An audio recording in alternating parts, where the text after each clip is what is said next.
30 आणि 31 मेला काय होणार आहे, मान्सून म्हणजे केरळमध्ये दाखल होणार आहे, म्हणजे केरळला सक्रिय होणार आहे.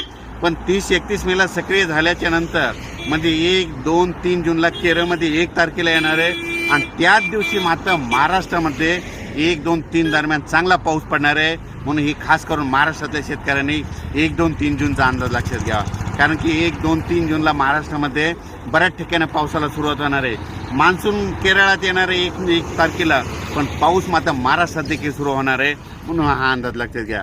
सर्व शेतकऱ्याला सांगू इच्छितो की राज्यामध्ये एकंदर परिस्थिती मान्सूनची खूप चांगली प्रगती आहे. म्हणजे मान्सून चांगला आहे. यावर्षी 8 जूनला चांगला मान्सून सगळीकडं सक्रिय होईल आणि सगळ्यांच्या पेरण्या होतील. आणि परत एक शेतकऱ्याला सांगू इच्छितो, शेतकऱ्यांनो मान्सूनचा पाऊस पडल्याच्या नंतर, जूनमध्ये पाऊस पडल्याच्या नंतर जमिनीमध्ये जर एकही ओल गेली तरच तुम्ही जमिनीत पेरणीचा निर्णय घ्यावा, अन्यथा पेरणीचा निर्णय घेऊ नका.